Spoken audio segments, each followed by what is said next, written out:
얼마 전에 읽은 글인데, 서양 풍습에는 결혼 30주년이 되게 되면 이날을 기념해서 두 부부가 서로 진주로 된 선물을 주고받는다고 합니다. 이 진주는 얼어붙은 눈물이라고 하는 별명을 가지고 있는데, 진주가 탄생하는 과정을 보게 되면 진주가 처음 생겨나게 될 때 유리조각 같은 날카로운 모래알이 조개의 부드럽고 연한 살에 박히면서부터 시작한다고 합니다. 그러면 이 조개는 살을 에는 듯한 아픔을 이겨내기 위해서 자신의 피가 되는 진주층이라고 하는 특별한 물질을 분비한다고 합니다. 그래서 아픔을 이기기 위해서 자기를 괴롭히는 모래알을 감싸고 또 감싸게 되는데, 이렇게 수없이 모래알을 감싸는 과정을 통해서 아름다운 진주가 탄생된다고 합니다. 그런데 이때 나오는 진주의 체액은 아주 조금씩 나오기 때문에 하나의 진주가 완성되기 위해서는 참 오랜 시간의 아픔과 고통을 인내하며 감당하는 시간이 필요하다고 합니다. 이렇게 모진 고통을 이기고 아름다운 진주를 만들어내기 때문에 이 진주는 가정을 이루는 부부의 사랑의 상징이 되었다고 합니다. 우리가 살아가는 인생에도 모래알이 없는 인생은 없습니다. 누구나가 이런저런 모래알들을 하나쯤은 우리의 가슴 속에 품고 살아갑니다. 하지만 모래알을 품고 살아가는 그 시간은 너무나 쓰라리고 아픈 시간이지만, 그러나 또 다른 한편으로 그 시간은 내 안에 아름다운 보석을 만들어내는 시간입니다. 내 안의 아픔을 기도로 품고 신앙의 진액으로 감사할 때 언젠가는 그 아픔이 아름다운 보석이 되어 나타나게 될 줄로 믿습니다. 오늘은 누가복음 8장 말씀을 통해서 두려움에서 신앙으로 라는 제목으로 우리가 말씀을 함께 묵상하고자 합니다. 오늘 우리가 읽은 말씀에서는 두려움과 절망 속에 살았던 두 가정의 이야기를 보여줍니다. 한 사람은 12해 동안 질병이라고 하는 감옥에 갇혀서 두려움 속에 살았던 사람이었고, 그리고 또 한 사람은 12살 난 어린 딸의 죽음이라고 하는 죽음과 같은 절망을 경험했던 사람이었습니다. 예수님께서는 바로 이 두 가정에 구원이라고 하는 선물을 주십니다. 오늘은 이 두 사람의 이야기를 통해서 그들에게 임했던 구원에 대해서 우리가 잠시 말씀을 함께 나누고자 합니다. 예수님께서는 이들의 삶을 어디로, 어떠한 삶으로 인도하고 계실까요? 먼저 첫 번째로 외로움에서 가족으로 인도하십니다. 42절 하반절부터 44절까지 말씀을 우리가 함께 봉독하겠습니다. 예수께서 가실 때에 무리가 밀려들더라. 이에 12해를 혈루증으로 앓는 중에 아무에게도 고침을 받지 못하던 여자가 예수의 뒤로 와서 그의 옷가에 손을 대니 혈루증이 즉시 그쳤더라. 아멘. 여기 보면 밀려드는 무리의 틈 가운데서 예수님의 옷자락을 몰래 만지고 있는 한 여인의 모습을 보여주고 있습니다. 여기 42절에 나와 있는 밀려들다 라고 하는 말은 본래 의미가 숨통을 막다 라고 하는 뜻입니다. 숨통을 막을 정도로, 질식할 정도로 무리가 에워싸서 밀고 있는 상황을 표현하고 있는 말입니다. 이런 상황 속에서 한 여인이 예수님의 옷자락을 만지기 위해서 그 무리 틈을 비집고 들어가서 그 사이에 있는 모습을 보여주고 있습니다. 그리고 이 여인이 어떠한 여인인가에 대해서 소개를 하는데 12해 동안 혈루증을 앓았던 여인임을 말씀을 합니다. 그리고 또한 아무에게도 고침을 받을 수 없었다고 말씀을 합니다.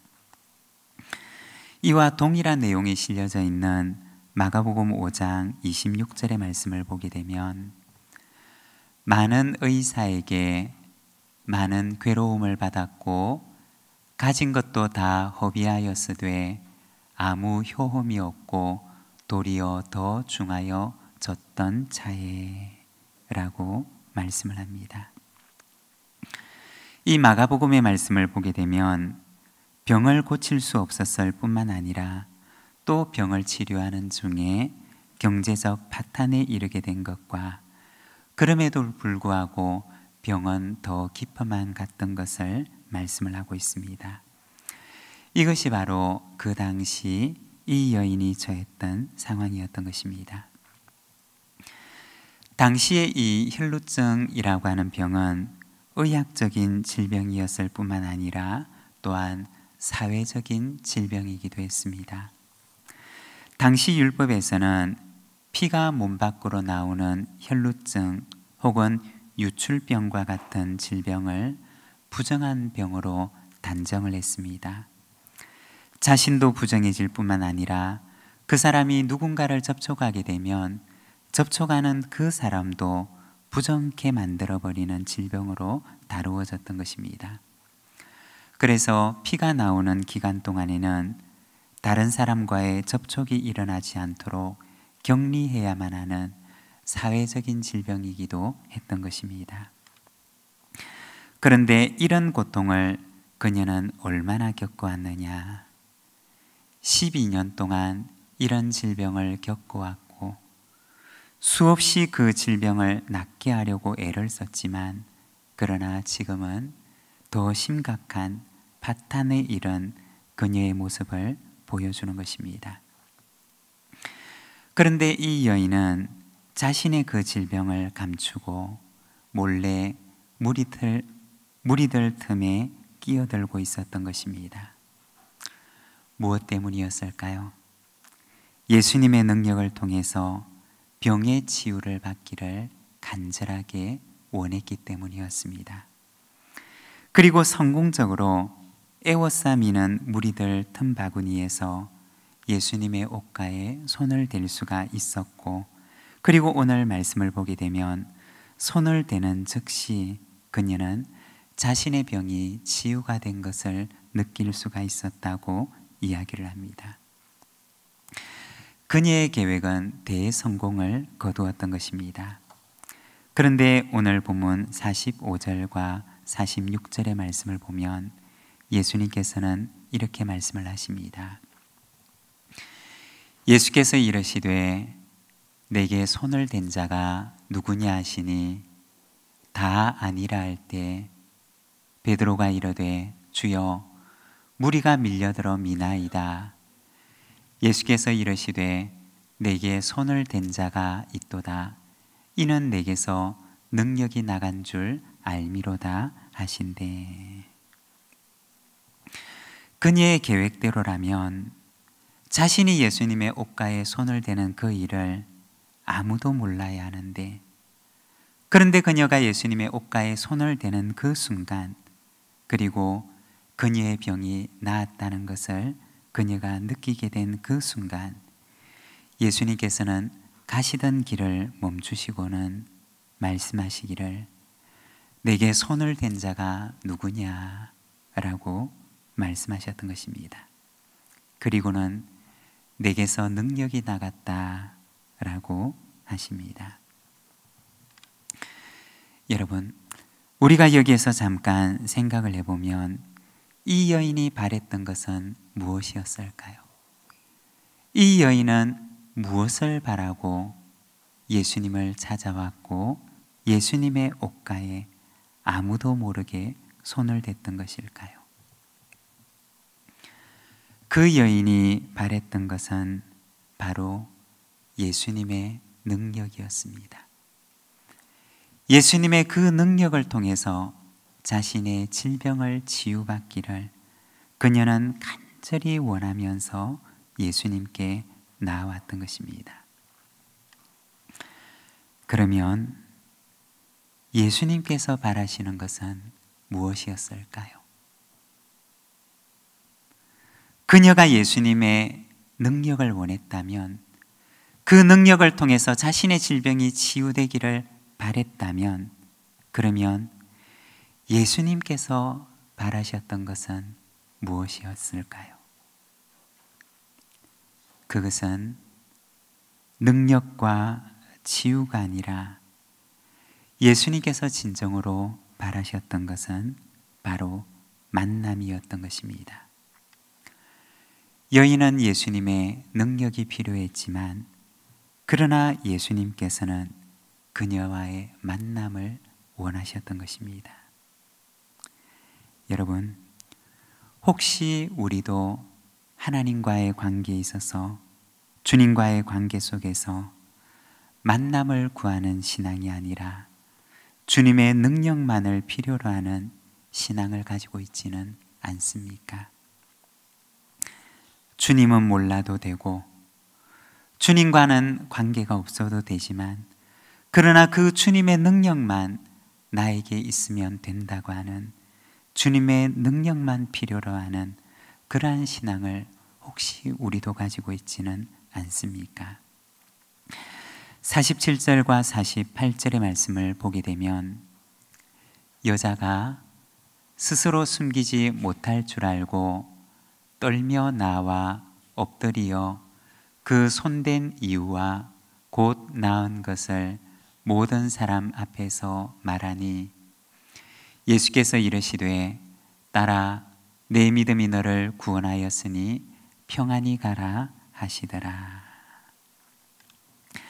여기 47절과 48절의 말씀을 보게 되면, 에워싸 미는 무리들 틈 사이에서 예수님과 이 여인이 대화를 나눕니다.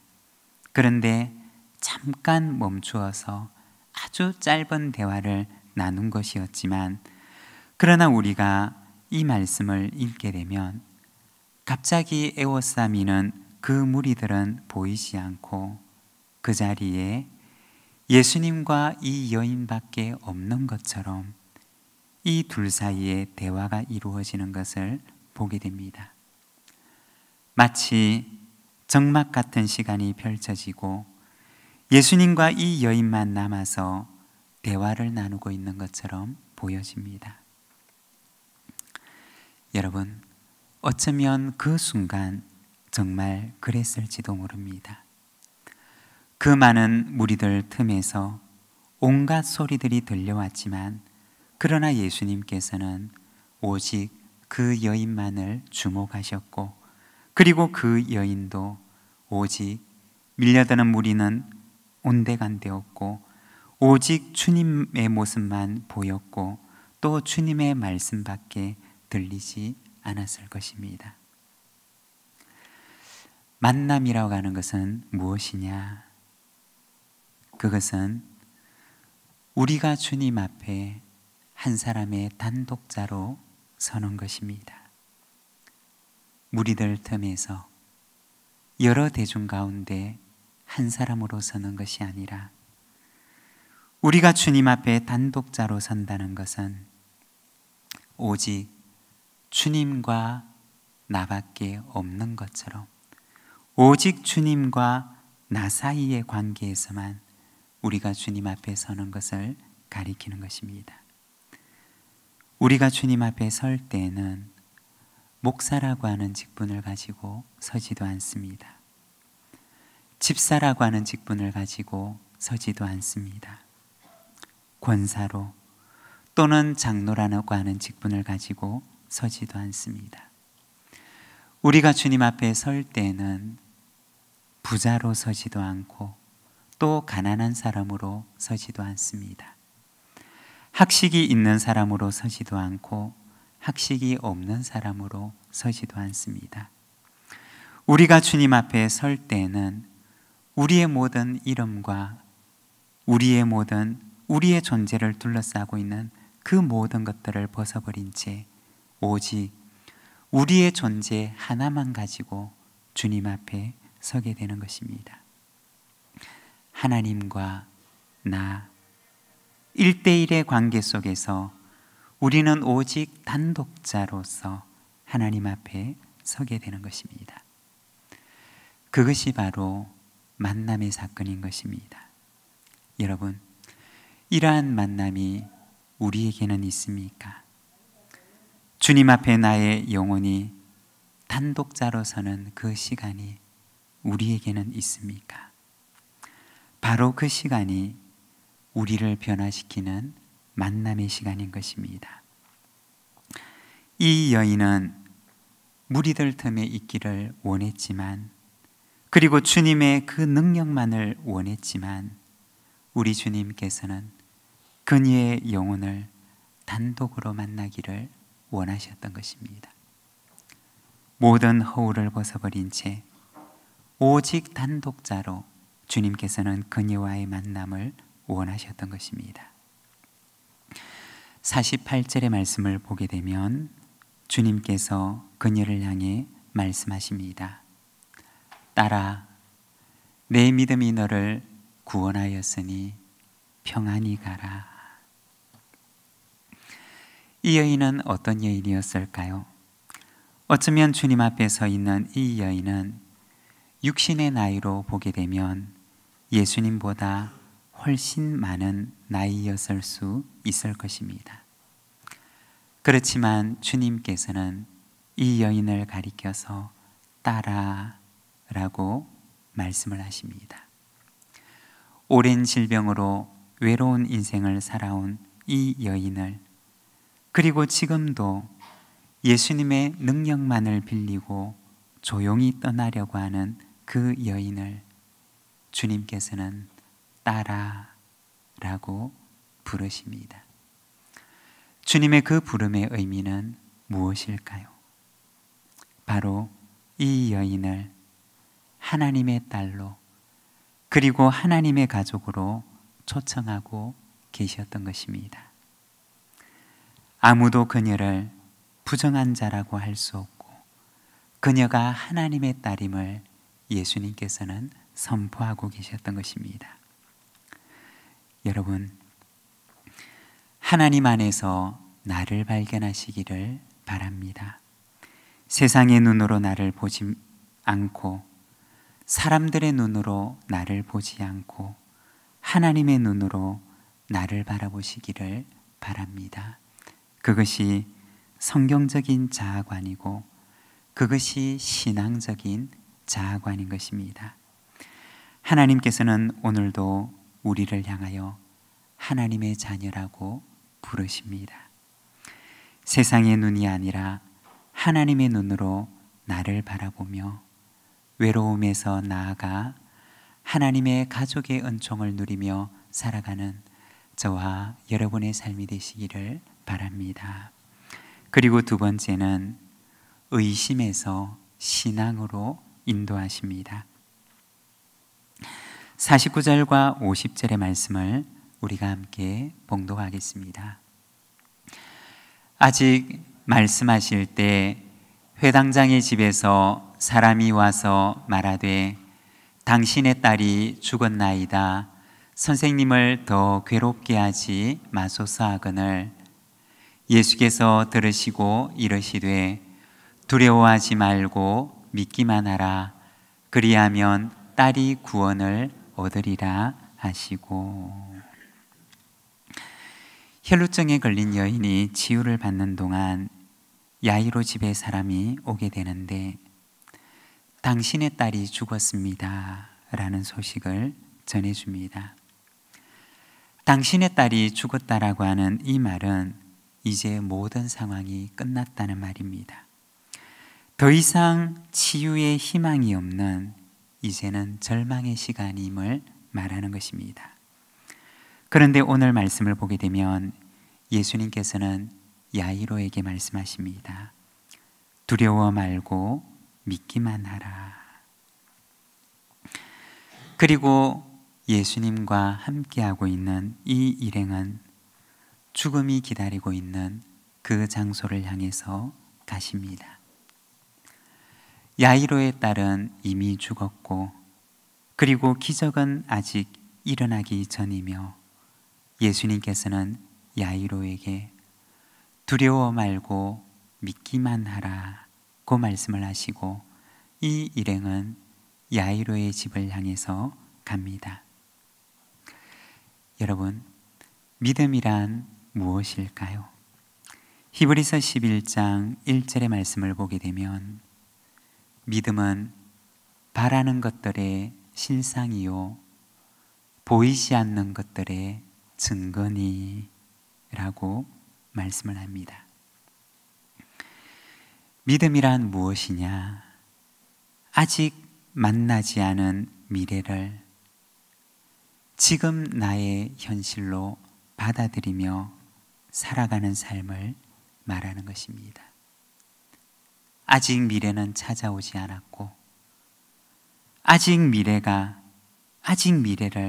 만나지 못했지만, 그러나 만나지 못한 그 미래를 지금 나의 현실로 받아들이며 살아가는 것, 그것이 바로 믿음인 것입니다. 주님의 말씀을 신뢰하고 딸의 죽음이 기다리고 있는 그곳으로 걸어가고 있는 이 야이로의 길이 바로 믿음이 필요한 길이었던 것입니다. 여러분, 우리가 살아가는 데에도 야이로가 걸어가고 있는 그 길처럼 절망스러운 현실이 우리를 기다리고 있으며 우리를 낙심케 하는 때가 얼마나 많이 있습니까? 이제는 정말 끝났다고 생각을 하고 가던 길을 멈추고 싶은 때가 얼마나 많습니까? 그렇지만 믿음이라고 하는 것은 무엇이냐? 주님의 말씀을 신뢰하며 절망스러운 현실처럼 보이는 그곳을 향해 한 걸음 한 걸음 걸어가는 것입니다. 그리고 오늘 말씀해 보면 이 야이로는 바로 그곳에서 딸이 살아나는 구원을 경험하게 됩니다. 우리가 생각을 해보면 만일의 야이로가 집에서 왔던 그 사람들의 이야기를 듣고서 실망을 한 채 예수님, 이제는 그만 됐습니다. 이제는 그만 돌아가세요 라고 이야기를 하고 그 가던 믿음의 걸음을 멈추었더라면 어떻게 되었을까요? 야이로는 믿음의 길 끝에서 만날 수 있는 구원을 경험할 수가 없었을 것입니다. 여러분, 주님께서는 오늘도 야이로를 향하여 말씀하신 것처럼 우리를 향하여서도 말씀하십니다. 두려워 말고 믿기만 하라. 사랑하는 여러분, 절망스러운 현실이 때로는 우리 앞을 기다리고 있을 수도 있습니다. 그렇지만 믿음이라고 하는 것은 주님을 신뢰하고 주님과 함께 그 길을 걸어가는 것입니다. 그리고 그 길 끝에서는 주님께서 우리를 위하여 예비해 놓으신 그 구원의 삶이 기다리고 있습니다. 주님께서는 오늘도 우리를 신앙의 길로 초청하십니다. 사랑하는 여러분, 두려움에서 신앙의 길로 나와 그 길을 걸어가는 저와 여러분의 삶이 되시기를 바랍니다. 그리고 세 번째, 주님께서는 죽음에서 생명으로 인도하십니다. 54절과 55절 말씀을 우리가 함께 봉독하겠습니다. 예수께서 아이의 손을 잡고 불러 이르시되 아이야 일어나라 하시니 그 영이 돌아와 아이가 곧 일어나거늘 예수께서 먹을 것을 주라 명하시니. 여기에 보면 예수님께서 죽은 야이로의 딸을 향해서 아이야 일어나라고 말씀을 하십니다. 그러니 그 아이의 영이 돌아와서 그 아이가 곧 일어나게 되었음을 말씀합니다. 죽은 사람이 살아나는 것은 생명을 만드신 창조주께 속한 영역입니다. 그런데 성경을 보면 야이로의 딸뿐만 아니라 모든 죽은 자들이 최후의 심판의 날에는 다시 살아나게 될 것을 말씀합니다. 우리가 주일마다 고백하는 사도신경을 보게 되면 부활에 대한 신앙을 고백을 합니다. 하늘에 오르시어 전능하신 아버지 하나님 우편에 앉아 계시다가 거기로부터 살아있는 자와 죽은 자를 심판하러 오십니다. 나는 성령을 믿으며 거룩한 공교회와 성도의 교제와 죄를 용서받는 것과 몸의 부활과 영생을 믿습니다. 아멘.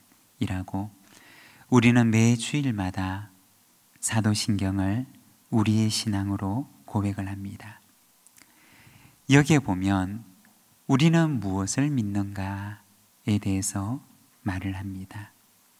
우리는 살아있는 자와 죽은 자의 심판을 믿습니다. 라고 고백을 합니다. 또한 우리는 몸의 부활과 영생을 믿습니다. 라고 고백을 합니다.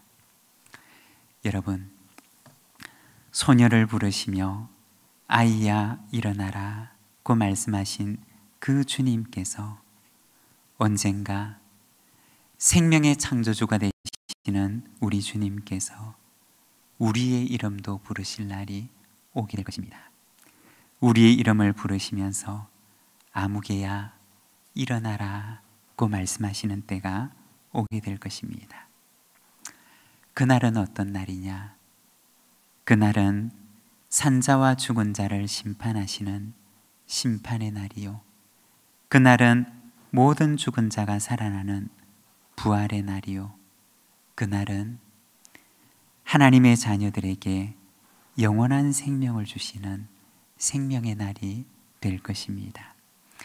언젠가 우리를 부르실 그날을 기다리며 다시 오실 주님을 우리가 사모하며 부활의 신앙을 가지고 오늘 내 앞에 주어져 있는 이 하루를 거룩과 정결과 절제와 사랑으로 살아가는 저와 여러분의 삶이 되시기를 바랍니다.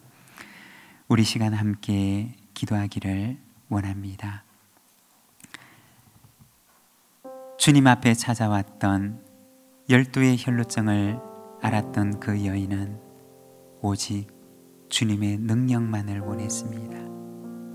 그러나 주님께서는 그 여인과의 만남을 원하십니다. 우리는 주님 앞에 나와서 주님의 능력을 구할 때가 있지만, 그러나 주님께서는 우리와의 만남을 원하십니다. 그리고 그 만남을 통해 우리에게 구원의 삶을 허락해 주시기를 원하십니다. 죽은 자를 향하여서 그 이름을 부르시며 일어나라 말씀하시는 그 주님께서는, 그 창조의 주님께서는 언젠가 우리의 이름도 부르시며 아무개야 일어나라 말씀하시는 그때가 올 것입니다. 그때는 심판의 날이며, 그때는 부활의 날이며, 그때는 영원한 생명을 얻게 되는 날입니다. 그 부활의 날까지, 그 소망의 날까지 오늘이라고 불리는 이 시간을 거룩과 정결과 절제와 사랑과 충성으로 살아가게 하여 주시옵소서. 우리 시간 함께 하나님 앞에 기도하며 나가겠습니다. 기도하겠습니다.